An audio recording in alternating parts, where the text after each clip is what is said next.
রব্বুল আলামিন বলেন,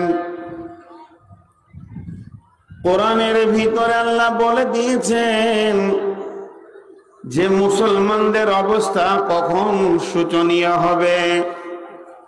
কোরআন সর্বযুগের মানুষ, কোরআন সর্বযুগের সব কথা বলে নিয়ে চলে এসেছেন। আর বিশ্ব নবী বলছেন, হে মাস, পূর্ব দিকে কালো মেঘ উঠলে বৃষ্টি যেমন হবে তেমনি জেনে লাও, ওয়াইয়াকা ওয়াল মাসিয়া ফাইন্না বিল মাসিয়াতি হাল্লুন শাকাতুল্লাহ। মাঝরে আমার উম্মতকে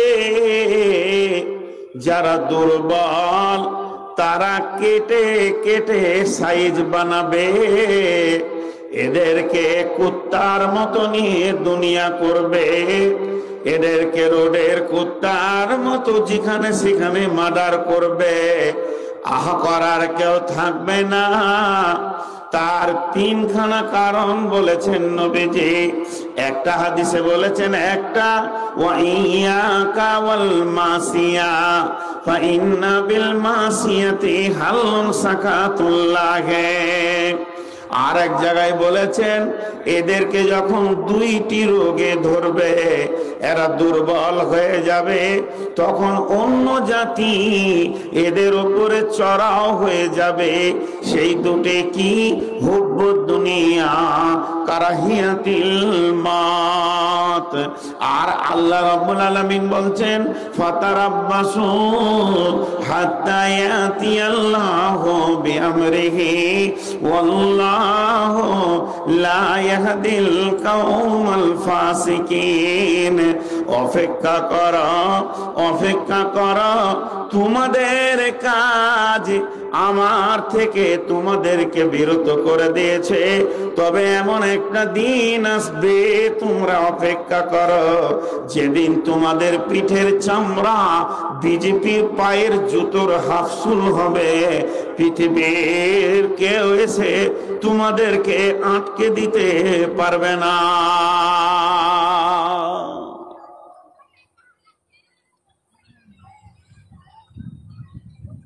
পেছনে কিন্তু বক্স নাই।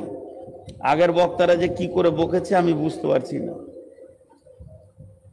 মাইক ওই দিকটা খুব সুন্দর, কিন্তু একটা বক্তাকে যে পেছনে ফিডব্যাক লাগে ওটা নাই। 1 ঘন্টা চালানো কঠিন হয়ে যাবে, 2 ঘন্টা তো দূরের কথা। আমি কথাগুলো অনেক ছিটিয়ে দিয়েছি, এবার গোছিয়ে দিই। মুসলমানদের দোষ কি? যেখানেই হয়েছে বলছে মারো, এদেরকে কমাও। আজীব একটা অবস্থা পড়ে আছে মুসলিমরা। কেন? কি অপরাধ করেছে এরা? জি, না ঘর কা না ঘাটকা, না ঘর কা না ঘাটকা, কোন জায়গায় এরা স্থান পাচ্ছে না। একটাই কারণ, প্রথম আল্লাহ বলছেন, তারপরে নবীজিটার তর্জমা করে দেব।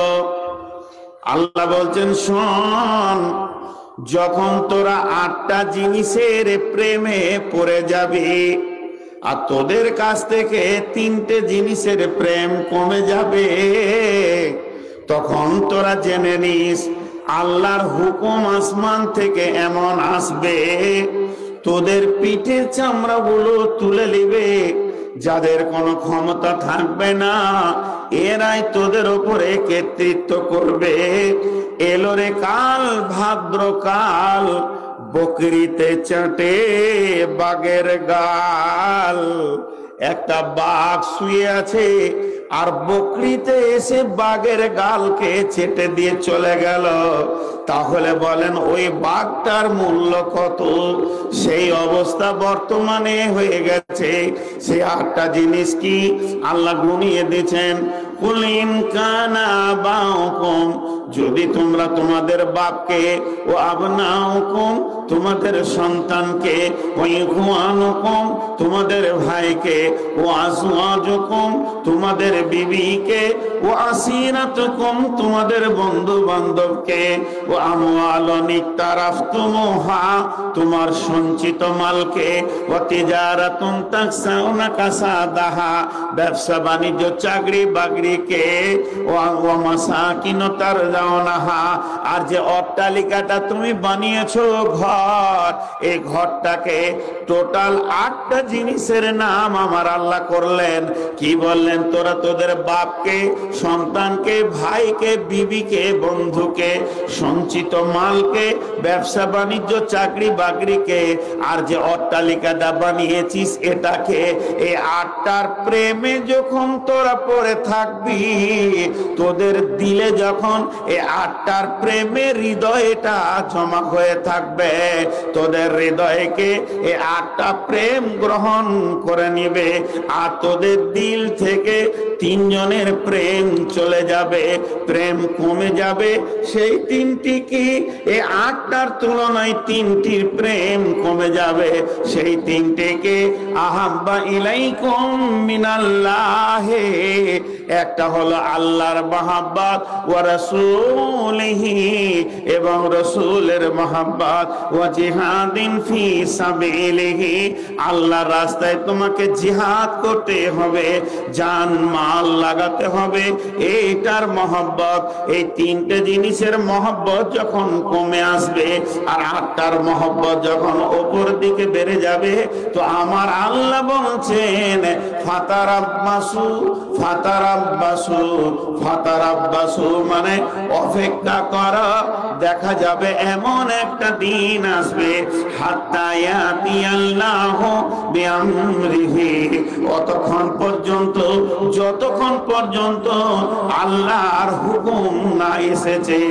আল্লাহু লা ইয়াহদিল কওমাল ফাসিকিন, আল্লাহ ফাসিকদেরকে কোনদিন হেদায়েতের রাস্তা দেবেন না।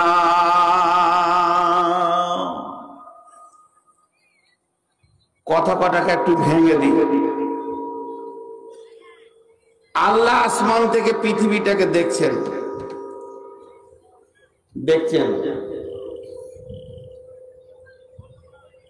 আপনি যেমন এখান থেকে মোবাইলে আমেরিকা দেখতে পেয়েছেন, আল্লাহ পৃথিবীটাকে দেখছেন।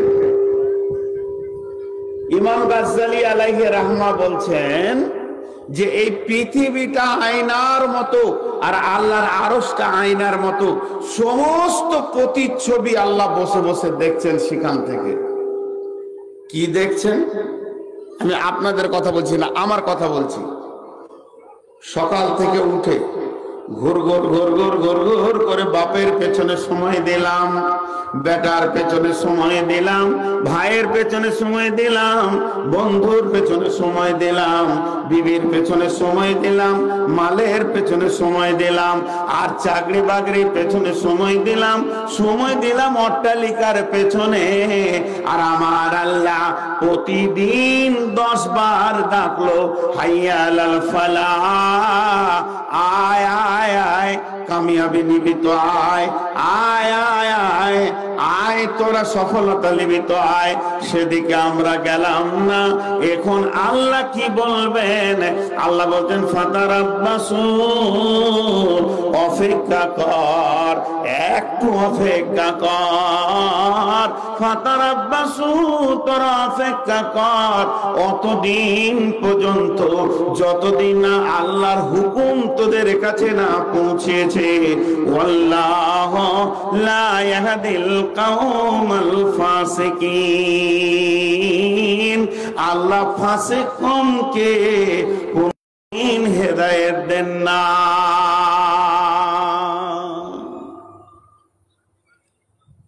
জি, আমি বলেছি 10টা মিনিট আমার আর পার হতে দেন।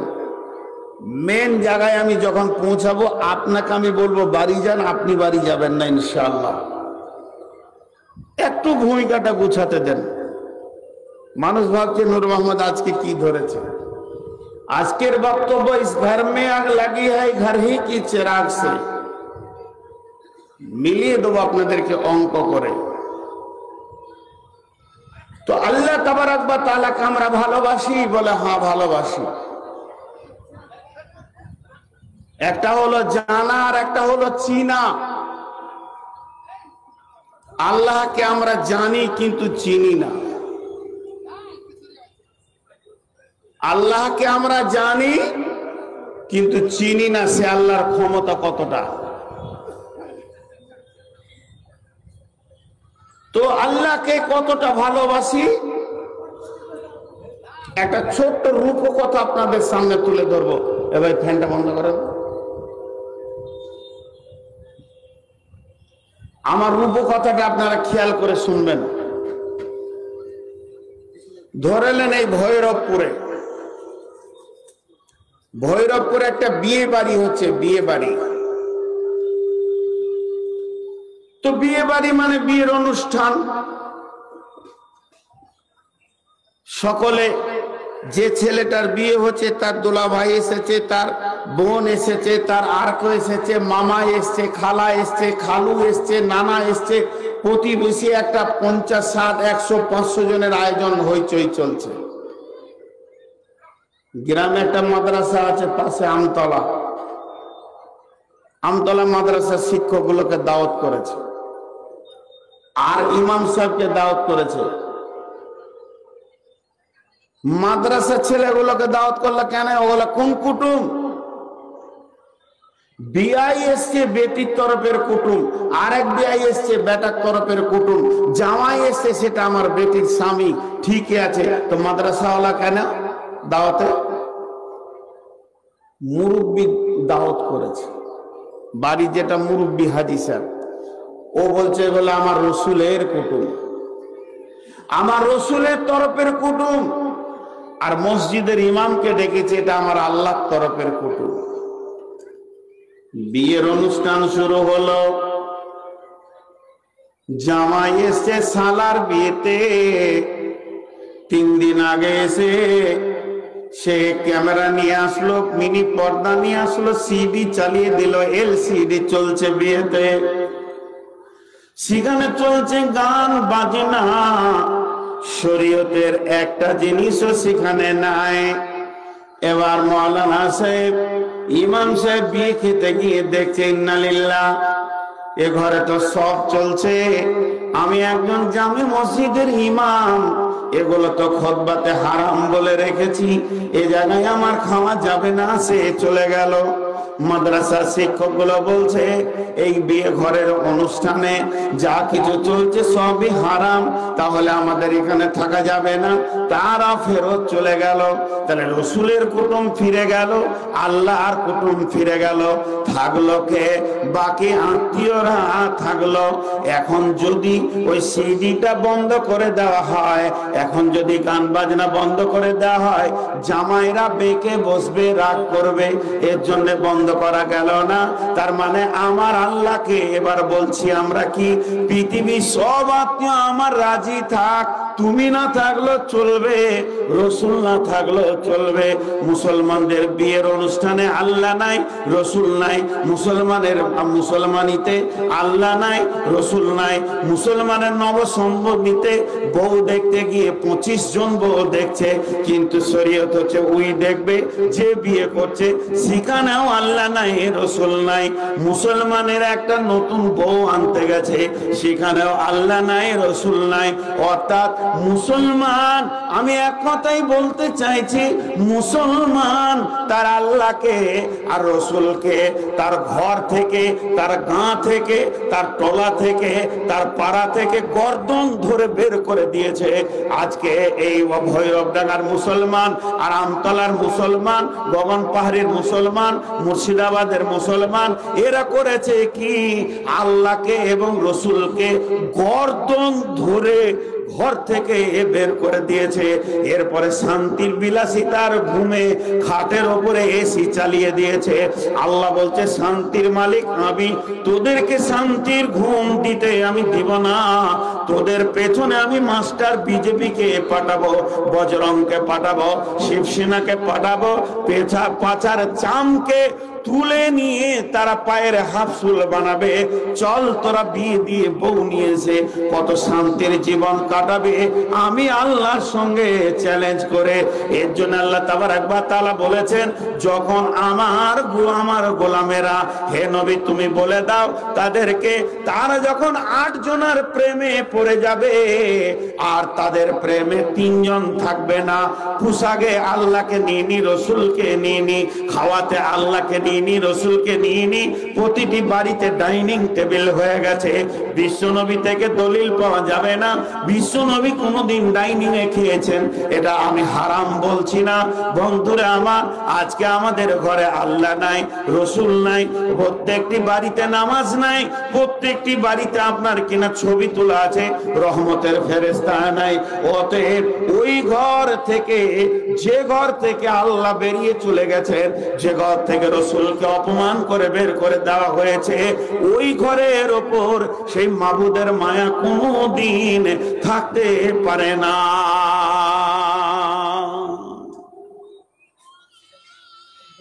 ডাকবেন কাকে? এরা কথা বলছে কেন আমার এই সাইডে?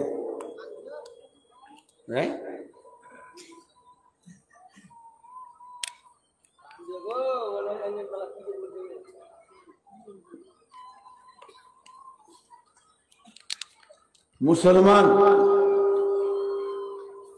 দুঃখ করে বলছি,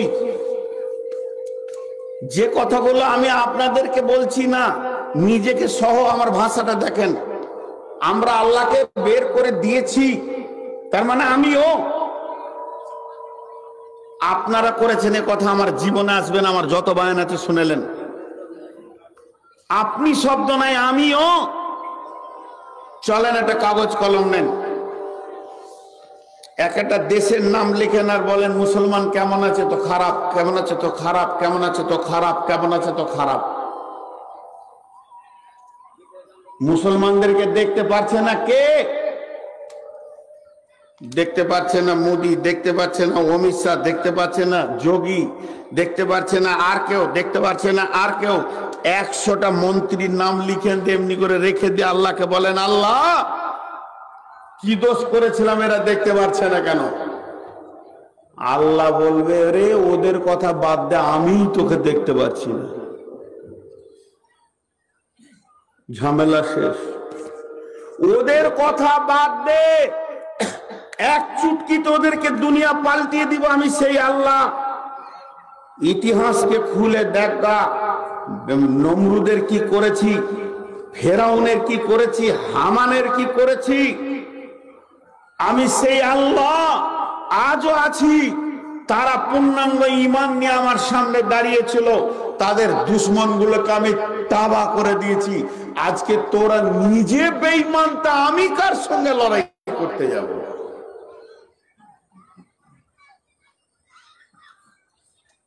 একটা ঘর দাও দাও দাও দাও করে আগুন জ্বলছে, সেই ঘরটার নাম হলো মুসলিম, ওই ঘরটার নাম হলো তসলিম।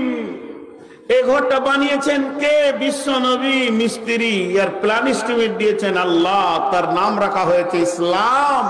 ইসলাম একটা প্রাসাদের নাম। আল্লাহ রসুল বলছেন ওই প্রাসাদের প্রথম ইট হলো হযরত আদম, আর শেষ ইট হলো নবী মুহাম্মদ রাসূলুল্লাহ সাল্লাল্লাহু আলাইহি সাল্লাম। সেই প্রাসাদটা হলো এসি, শান্তি, ঠান্ডা, শীতল। এসি ঘরের ভিতরে যদি আগুন লাগে, দোষ কার? মোমবাতিটা ঠিক করে রাখেননি, চেরাগটা, প্রদীপটা ঠিক করে রাখেননি, পড়ে গেছে, কেরোসিন ছড়িয়ে গেছে, গোটা ঘর আগুন লেগেছে, দোষ কাকে দেবেন? ইস ঘর মে আগ লাগি है घर ही की চেরাগ से। মুসলিম নামে যে বডিটা পৃথিবীতে আছে, খবরদার বিজেপিকে দোষ দিয়েন না, খবরদার নরেন্দ্র মোদীকে দোষ দেবেন না, খবরদার যোগীকে দোষ দেবেন না, খবরদার দোষ দেবেন না অমিত শাহকে। আপনি নিজেকে দোষ দেন, আমরাই দোষী। তারা তো বেঈমানের বাচ্চা, বেঈমানের বীজে জন্ম নিয়েছে। তারা সকাল থেকে সন্ধ্যা কোরআনের বিরুদ্ধে কথা বলবে। আজকে মুসলমান একটা সকাল থেকে উঠে সন্ধ্যা পর্যন্ত কতগুলো কোরআনের বিরুদ্ধে কাজ করছে, ওকে কে ধরবে? ওকে কে ধরবে? ওকে কে ধরবে? ছোট্ট করে একটা কথা বলে, যে আমার এই দাড়িটা আছে, উদাহরণটা ভালো করে শুনেন। এটা আমি রেখেছি আমার রসুলের জন্য, সুন্নতে রসুল। ভৈরব ডাঙ্গায় জালসা করতে এসছি, রাস্তায় বেরিয়ে যাচ্ছি, কোন একটা হিন্দু যুবক আমাকে ধরে দাড়িটাকে চচ্চর চচ্চর করে চেঁচে ফেলে দিয়ে ওর উপরে পাটাকে লগড়ে দিয়ে চেনটা টেনে মুতে দিল। আপনারা সহ্য করতে পারবেন? হ্যাঁ না বলেন, পারবেন? কে কে পারবেন না হাত তুলেন, হাত তুলেন। কে কে পারবেন না সহ্য করতে? তা আপনার গালের দাড়িটা কে চাঁচবে? বলেন সত্য কথা, আপনার গালের দাড়িটা কে চেঁচেছে? সে হিন্দুর বাচ্চা বলে তুমি মারতে যাবে, তুমি খালেকের বাচ্চা মালেক হয়ে বসে আছো, তোমার দাড়িটা তুমি চেঁচেছো, তখন তোমার হুঁশ হয়নি যেটা আমি রসুলের দাড়িকে কাটছি?